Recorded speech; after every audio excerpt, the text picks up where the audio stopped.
नमस्कार, मैं हूं पूजा सिंह और आप देख रहे हैं अपना मध्य प्रदेश का ये खास बुलेटिन। चलिए बुलेटिन की शुरुआत करेंगे मध्य प्रदेश की कुछ खास बड़ी खबरों के साथ।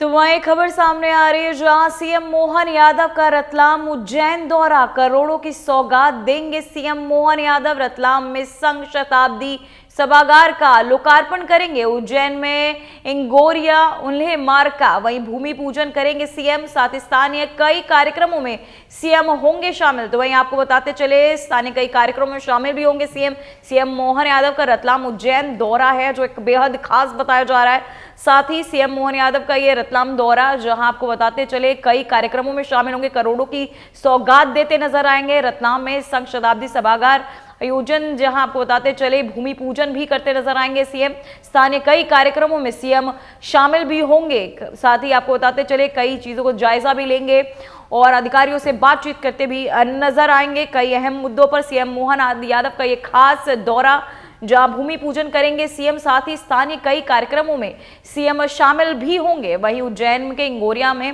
आपको बताते चले स्थानीय कई कार्यक्रमों में सीएम शामिल होंगे। वहीं सीएम मोहन यादव का रतलाम उज्जैन ये दौरा है जिसे बेहद खास भी बताया जा रहा है। तो वही सीएम मोहन का अब बताते चले इस दौरे के दौरान भूमि पूजन करते नजर आएंगे, करोड़ों की सौगात देंगे सीएम। रतलाम में संघ शताब्दी सभागार का लोकार्पण करेंगे, उज्जैन के गोरिया उन्हें मार्ग का भूमि पूजन भी करेंगे सीएम। तो वहीं स्थानीय कई कार्यक्रमों में शामिल भी होंगे और विकास को लेकर कई अहम मुद्दों पर चर्चाएं भी हो सकती है। साथ ही संबंधित अधिकारियों से चयन को लेकर बातचीत भी हो सकती है। करोड़ों की सौगात देते नजर आएंगे मोहन यादव।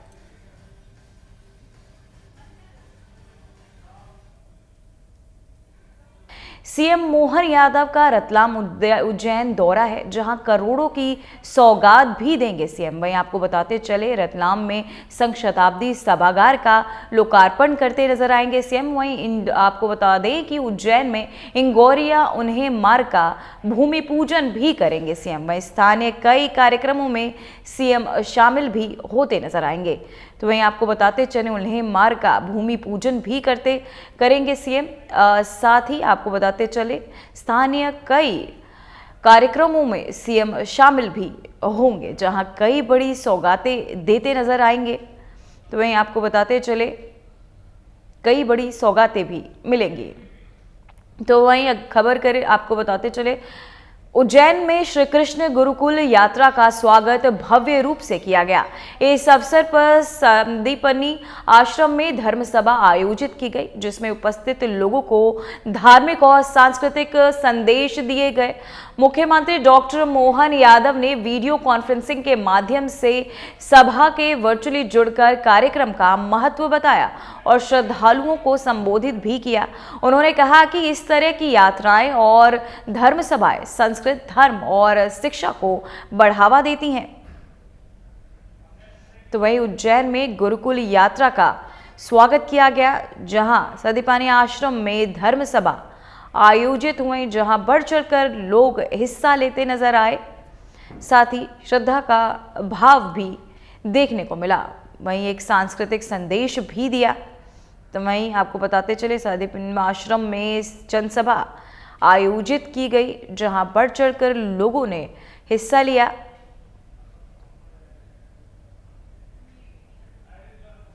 तो वहीं आपको बताते चले संदीपनी आश्रम में जनसभा आयोजित की गई जहां बढ़ चढ़कर लोगों ने हिस्सा भी लिया। तो वहीं आपको बताते चले आश्रम में धर्म सभा जो है आयोजित की गई जहां कई लोग उपस्थित रहे। साथ ही लोगों ने बढ़ चढ़कर हिस्सा भी लिया।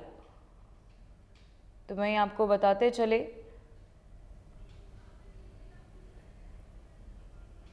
उज्जैन में श्री कृष्ण गुरुकुल यात्रा का स्वागत भव्य रूप से किया गया। इस अवसर पर संदीपनी आश्रम में धर्म सभा आयोजित की गई जिसमें उपस्थित लोगों को धार्मिक और सांस्कृतिक संदेश दिए गए। मुख्यमंत्री डॉक्टर मोहन यादव ने वीडियो कॉन्फ्रेंसिंग के माध्यम से सभा में वर्चुअली जुड़कर कार्यक्रम का महत्व भी बताया और श्रद्धालुओं को संबोधित किया। उन्होंने कहा कि इस तरह की यात्राएं और धर्म सभाएं संस्कृत, धर्म और शिक्षा को बढ़ावा देती हैं।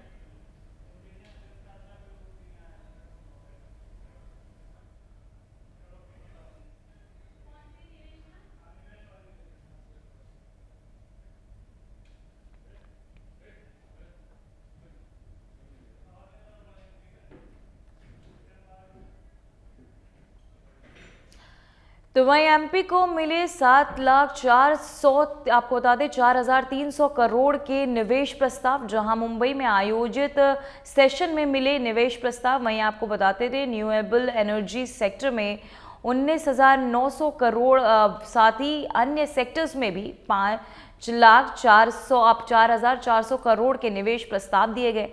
सीएम ने निवेशकों से भी 1-to-1 चर्चा की है। तो वहीं आपको बताते चले सीएम ने निवेशकों के साथ चर्चा की, साथ ही रिन्यूएबल एनर्जी सेक्टर में आपको बता दें 19,900 करोड़ के निवेश जो है दिए गए हैं। साथ ही सेशन से मिले निवेश प्रस्ताव, जहां रिन्यूएबल एनर्जी को लेकर ये प्रस्ताव जो है मिले हैं। एमपी को मिले 7,04,000 आपको बता दें 4,300 करोड़ के निवेश प्रस्ताव। जहां मुंबई में आयोजित इस कार्यक्रम में सीएम मोहन यादव वर्चुअली जुड़े, जो आपको बताते चले जुड़े रहे, साथ ही संस्कृत संदेश दिए और आपको बताते चले धर्म को। एमपी को मिले 7,004 आपको बताते चले एमपी को मिले 7,04,100 करोड़ निवेश प्रस्ताव। जहां मुंबई में आयोजित सेशन में मिले ये निवेश प्रस्ताव रिन्यूएबल एनर्जी सेक्टर में 19,900 करोड़, वहीं अन्य सेक्टर में 5,04,400 करोड़ के निवेश प्रस्ताव दिए गए। सीएम ने निवेशकों आपको बताते चले सीएम ने निवेशकों से भी की 1-to-1 चर्चा। तो वहीं आपको बताते चले निवेशकों से 1-to-1 चर्चा भी की है सीएम ने। साथ ही आपको बताते चले 5,400 करोड़ निवेश।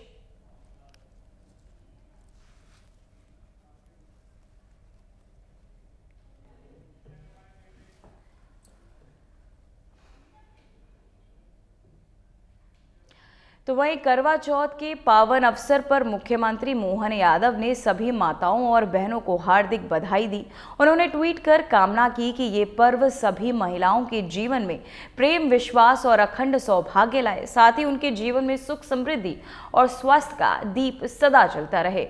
तो वहीं आपको बताते चले करवा चौथ पर सीएम ने किया ट्वीट, साथ ही सभी महिलाओं को दी करवा चौथ की बधाई। साथ ही आपको बता दें उनके जीवन में सुख, समृद्धि और स्वास्थ्य का दीप सदा जलता रहे, इसकी कामना भी सीएम ने की। इसके चलते आपको बताते चले सीएम ने ट्वीट कर सभी माताओं और बहनों को करवा चौथ की बधाइयां भी दी है। जहां आपको बता दें करवा चौथ के पावन अवसर पर मुख्यमंत्री मोहन यादव ने सभी माताओं और बहनों को हार्दिक बधाई दी। उन्होंने ट्वीट कर कामना की कि ये पर्व सभी महिलाओं के जीवन में प्रेम, विश्वास और अखंड सौभाग्य लाए, साथ ही उनके जीवन में सुख, समृद्धि और स्वास्थ्य का दीप भी सदा जलता रहे। करवा चौथ के इस पावन अवसर पर सीएम ने किया ट्वीट, वहीं माताओं और बहनों को सीएम ने ट्वीट कर बधाइयां भी दी है। जहां करवा चौथ के इस दिन महिलाएं व्रत रखती हैं, पूजन करती हैं, साथ ही चंद्र को देख अपना व्रत खोलते हैं। इस व्रत को लेकर सीएम पुष्कर सिंह आपको बताते चले सीएम मोहन यादव ने माताओं को बधाई भी दी है।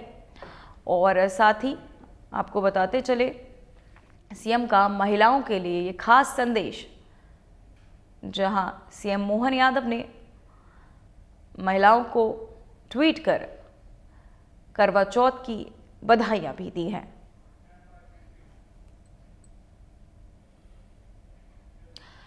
तो वहीं मध्य प्रदेश को निवेश का हब बनाने की दिशा में मुख्यमंत्री मोहन यादव लगातार सक्रिय हैं।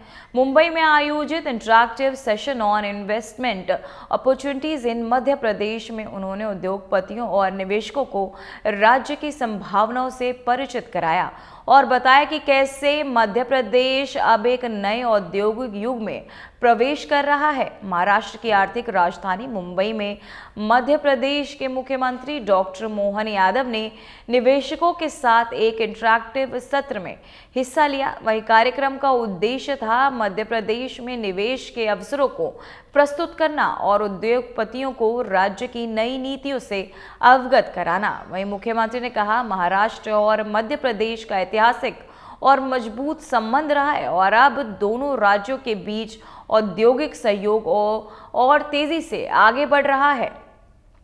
तो वहीं आपको बताते चले, मुंबई में निवेश सत्र को लेकर तैयारियां रिन्यूएबल एनर्जी सेक्टर में 19,900 करोड़ मध्य प्रदेश को निवेश का हब बनाने की दिशा में मुख्यमंत्री मोहन यादव लगातार सक्रिय हैं। मुंबई में आयोजित interactive session on investment opportunities in Madhya Pradesh में उन्होंने उद्योगपतियों को और निवेशकों को राज्य की संभावनाओं से परिचित कराया और बताया कि कैसे मध्य प्रदेश अब एक नए औद्योगिक युग में प्रवेश कर रहा है। महाराष्ट्र की आर्थिक राजनीति। मुंबई में मध्य प्रदेश के मुख्यमंत्री डॉक्टर मोहन यादव ने निवेशकों के साथ एक इंटरैक्टिव सत्र में हिस्सा भी लिया। इस कार्यक्रम का उद्देश्य खासकर मध्य प्रदेश में निवेश के अवसरों को प्रस्तुत करना और उद्योगपतियों को राज्य की नई नीतियों से अवगत कराना था। मुख्यमंत्री ने कहा कि महाराष्ट्र और मध्य प्रदेश का ऐतिहासिक और मजबूत संबंध रहा है। अब दोनों राज्यों के बीच औद्योगिक सहयोग और तेजी से आगे बढ़ रहा है। तो वहीं इस निवेश को, इस कार्यक्रम को लेकर काफी उत्साहित भी नजर आए सीएम मोहन यादव। वहीं मुंबई में निवेश सत्र का आयोजन किया गया, जहां इस दौरान कई उद्योगपतियों से सीएम की एक खास मुलाकात और बातचीत करते सीएम नजर आए। अन्य सेक्टर्स में भी करोड़ों के निवेश के प्रस्ताव दिए गए। सुगम व्यापार हेतु 18 नीतियां भी लागू की गई हैं। तो वहीं आपको बताते चले, इस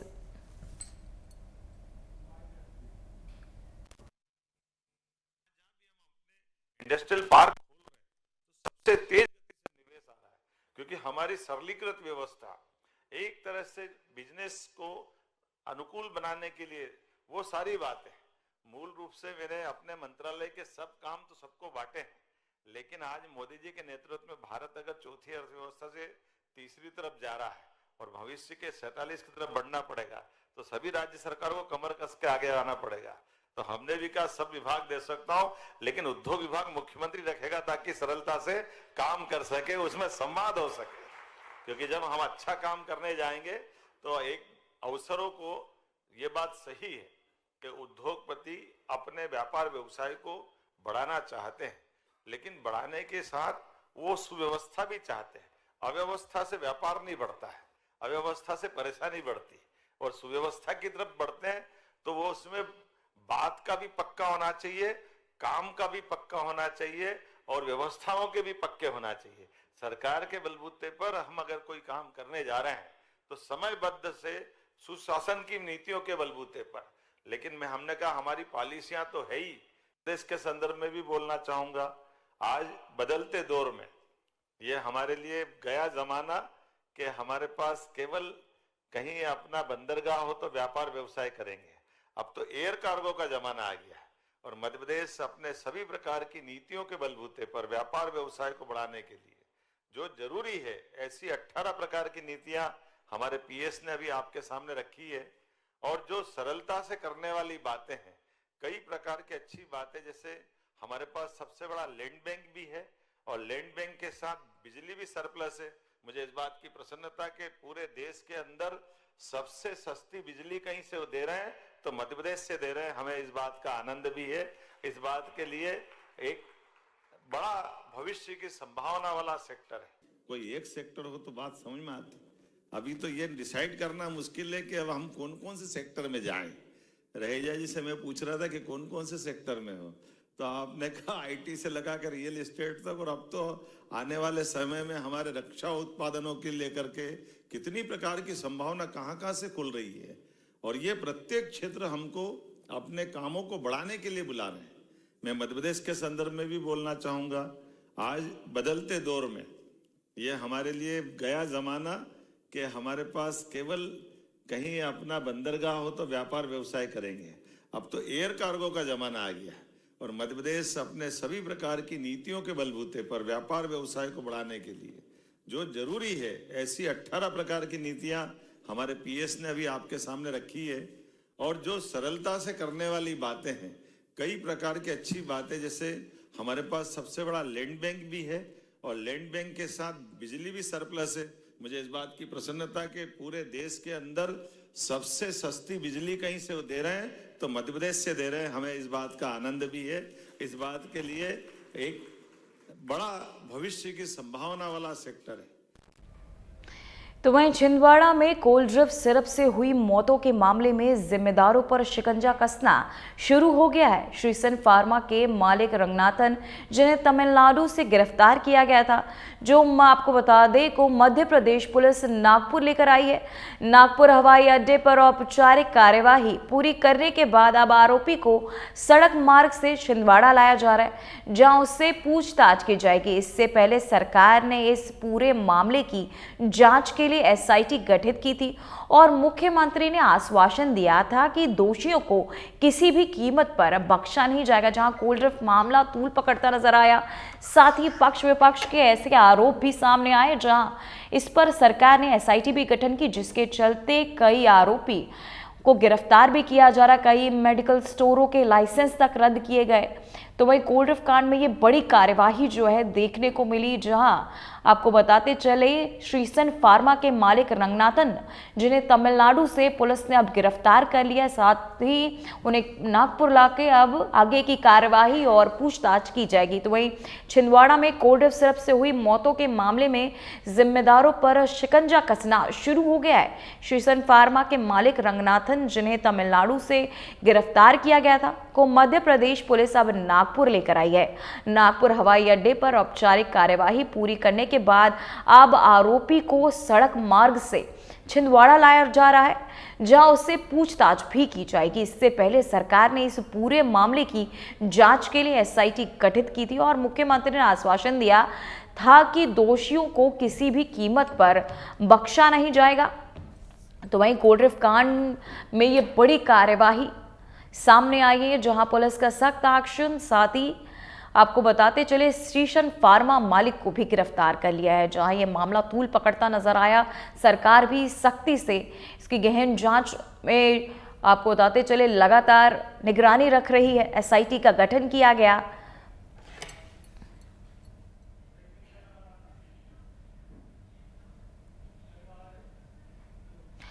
तो वहीं भोपाल से खबर सामने आ रही है, जहां करोड़ों का आसमीन निकला। रिटायर्ड इंजीनियर छापे में 3 करोड़ 60 लाख के जेवर बरामद किए गए। 36 लाख नगद और 56 लाख की एफडी भी मिली है।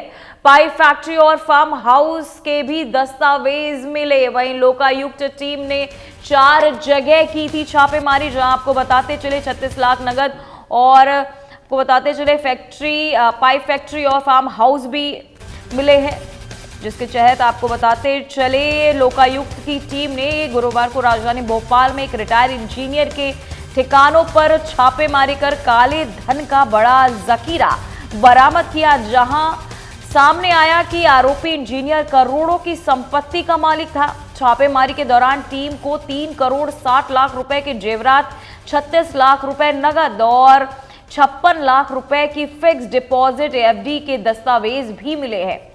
इसके अलावा एक पाइप फैक्ट्री और फार्म हाउस के कागजात भी जब्त किए गए।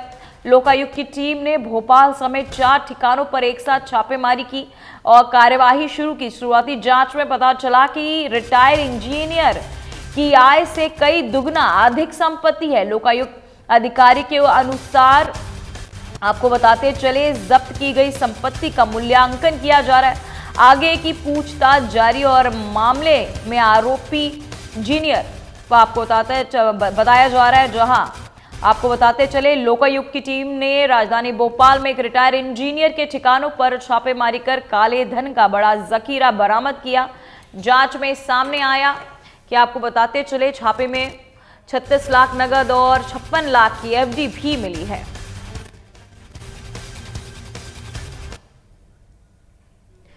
तो वहीं मध्य प्रदेश के बैतूल जिले में एक आरएसएस प्रचारक से मारपीट के बाद इलाके में तनाव फैल गया।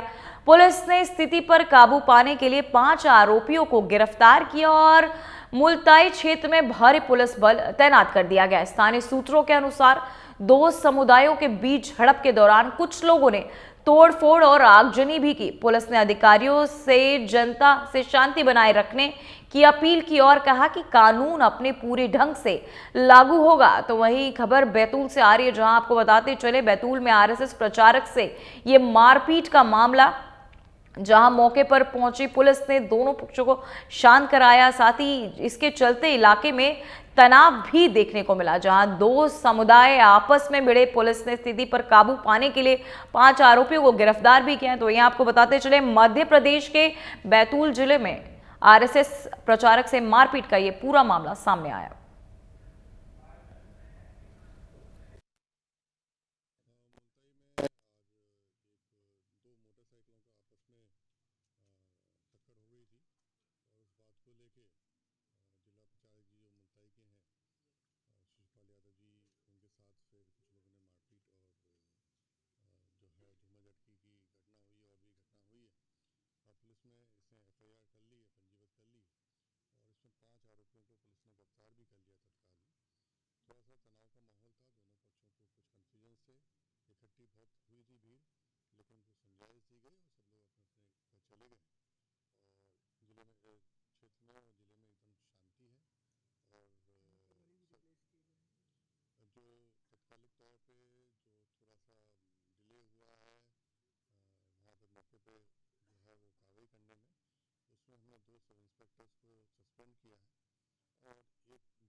फिलहाल बुलेटिन में बस इतना ही। मुझे दीजिए इजाजत। नमस्कार।